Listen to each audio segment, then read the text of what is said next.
Back in the brilliant world of Photoshop, and as usual, if you want to go ahead and download this photo and follow along, you know what to do, check the links in the description. The first thing we need to do is to press D. D for default. What is that going to do? That's going to set the foreground and the background color to black and white. We're going to need that for dodging and burning. Also keep in mind when you press X, you toggle between the foreground and the background color.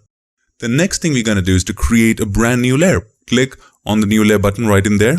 And then the first layer is going to be about removing all those blemishes, because doing that with dodging and burning might result in some discoloration. We want to avoid that. So let's just zoom in and let's name this Remove Blemishes so that you remember the step. If time is not an issue, to remove the blemishes in the highest quality possible, we need to use the regular healing brush tool, not the spot, the regular one. Let's zoom in right there and slowly and gradually just make sure, first of all, that sample is set to current and below so that it samples the layer which is beneath it as well. Also, we are doing it non-destructively.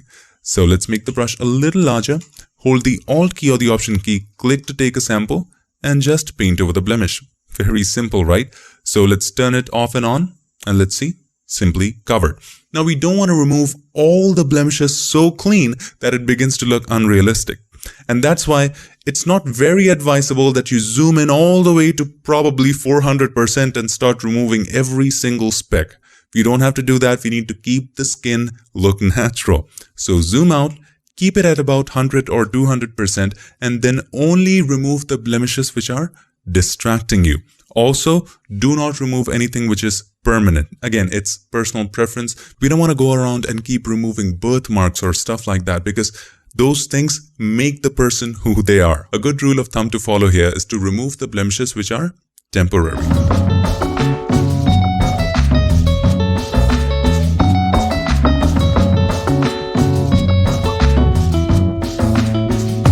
Now, one of the exceptions that I would make here is while removing wrinkles, you sometimes probably need to zoom in to maintain the accuracy. So let's zoom in and get next to the wrinkles right there. Now, if there are some wrinkles that you want to keep them slightly and not completely remove it, maybe partially do it. So here's what you can do. So let's say you don't want to completely remove this line. You want to partially remove it. So here's what you do. You hold the Alt key or the Option key, click to take a sample, and then remove it completely, and then go to Edit and Fade Healing Brush. It is the opacity of just the previous brush stroke. So if we take it all the way to the left, there are no changes made, so we can slowly and gradually increase it to partially remove it. So let's keep it at about 80%, hit OK.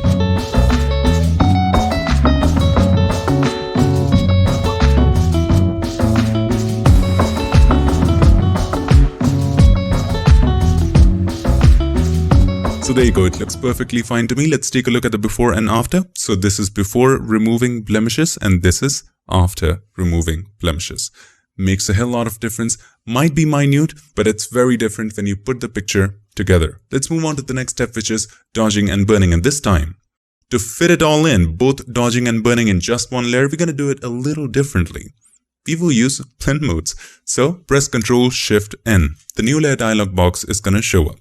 We can name this dodging and burning and change the blend mode from normal to soft light. Now we can also choose overlay, but overlay is a little harsher. So we're going to choose soft light and choose fill with soft light neutral color, which is 50% gray. Now the way overlay and soft light works is that it's going to hide everything which is 50% gray. Anything which is brighter than 50% gray, it's going to brighten. Anything which is darker than 50% gray, that area it's going to darken. So we're going to use the same principle here to dodge and burn, because that's what dodging and burning is, right? Dodging means brightening and burning means darkening. So hit OK. There you go. Now, as you can see, there's a gray layer right there, but you cannot see the gray right here in the canvas. Why? Because it hides everything which is 50% gray. Now, if you take a brush and just paint with white, and that's why I asked you to press D in the very beginning of the tutorial, because we want the foreground and the background color to be black and white. So now if you paint with, let's say, white, flow and opacity at 100, see, anywhere you paint white, that area is being brightened.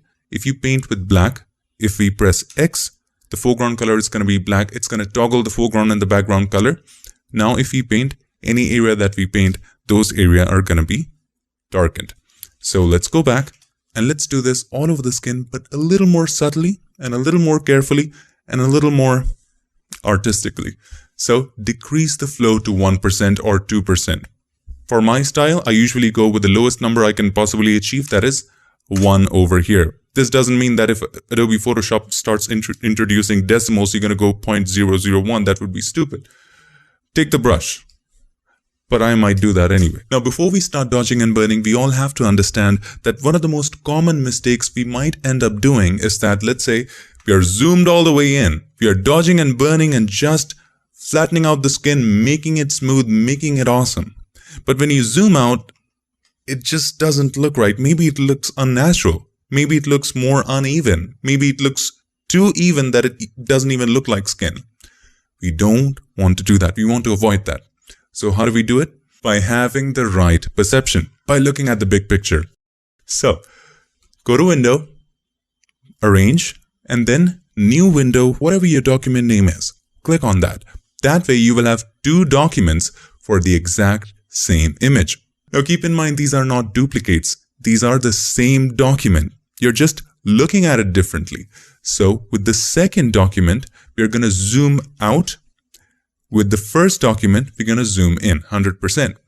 Now let's go to Window and Arrange again to Up Vertical. So the right one is zoomed out and the left one is zoomed in. Whatever changes we're going to make here, let's make this area darker. It's going to replicate over there. Why? Because it's the same document, opened separately. All right, let's change the flow to 1% and let's get to work. One good practice is avoid zooming in beyond 100% as much as you can. Sometimes you might have to, but most of the time, keep it at 100%. You know why? Because if we zoom in too much and start correcting every pixel, and then when we zoom out, the skin looks plasticky. Remember, the goal is always to keep the skin look natural, if that's the look that you're going for. So as you can see, just below the eye, there is this dark area. We just have to choose white as the foreground color and paint over it. That's it, brighten that area.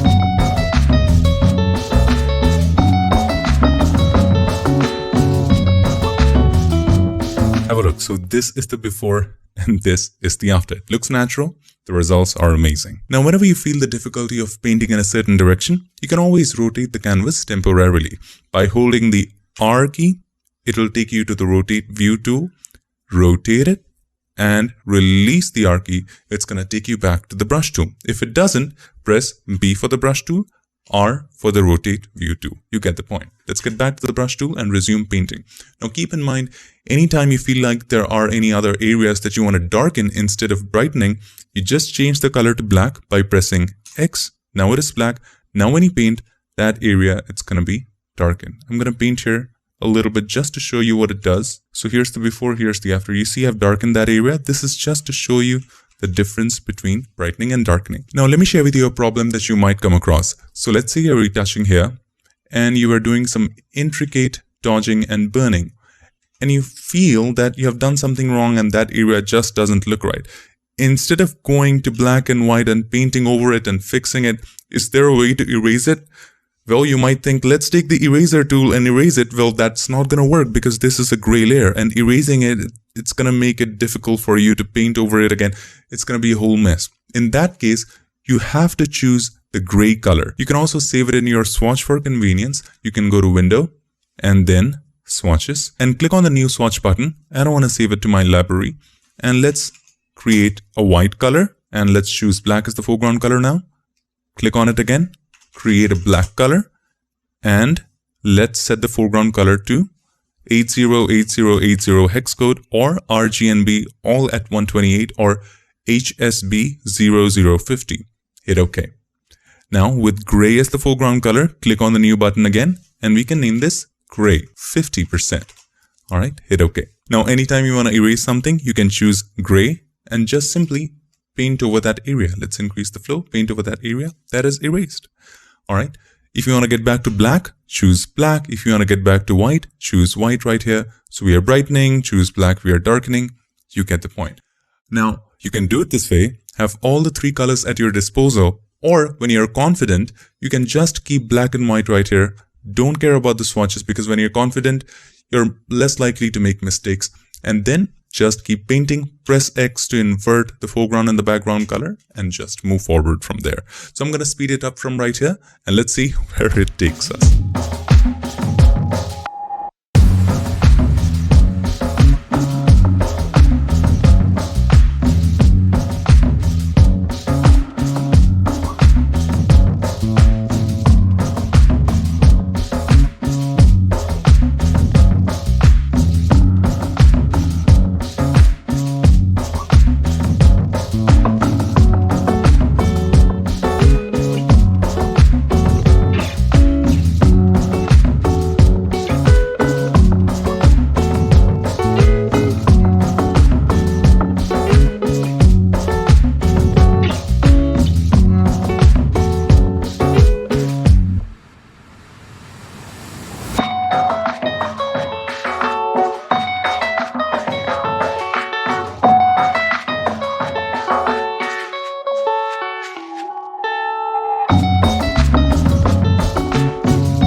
So, to find imperfections, another great technique is hold the R key, the rotate view tool, and then just turn the face upside down.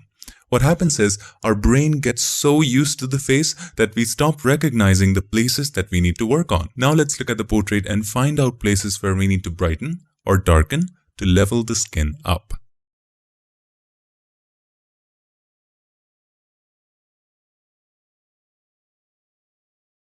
Once you're satisfied and you want to reset the view, just hold the R key and click on the Reset View button.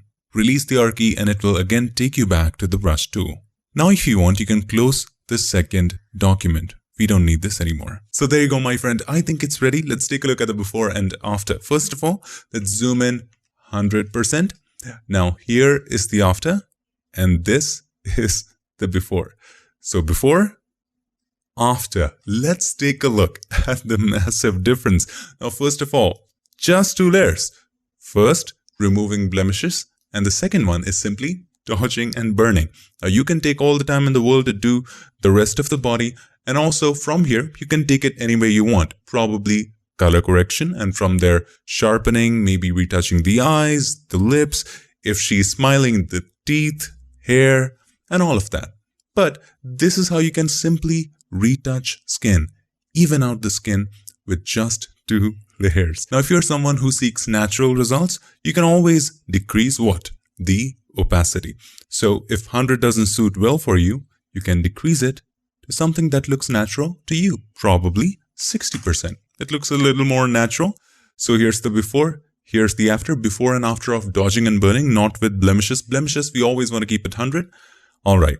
Also, if you want, you can go even lower, probably at around 40% if you wish to. But for me, to show you the biggest difference between before and after, because since we are learning with online video, a lot of details are lost. Also, I need you to notice the major difference, the big difference, so that you can understand what is going on. And that's why most of the times I go over the top. You can always dial it down by using your best friend, that is the opacity slider.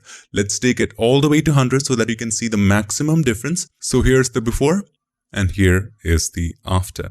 The difference is magnificent.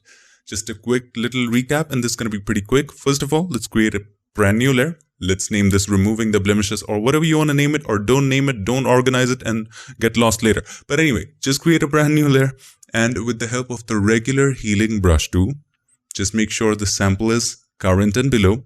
Sample the regular areas of the skin and paint over the blemishes. Cover all the blemishes. On top of that, create a brand new layer, fill it with gray, or you can simply press Ctrl Shift N, Command Shift N. The new layer dialog box is going to show up. Change the blend mode to soft light and check fill with soft light neutral color. Or otherwise, you can just fill the layer with gray, change the blend mode to soft light. You get the point. Then you simply take a soft round brush. Now this is important. The brush should not have pressure sensitivity. It will get very difficult for you to deal with pressure sensitivity and also a very low flow at the same time. So no pressure sensitivity, flow at 1 or 2, and start painting with white and black. And to be able to do that, set the foreground and the background color to black and white so that you can switch between them by pressing X. I hope this video helped you, and if it did, make sure to give us a like, and also don't forget to subscribe, and not just subscribe. Ring the bell so that you, my friend, don't miss any other featured tips, tricks, or tutorials.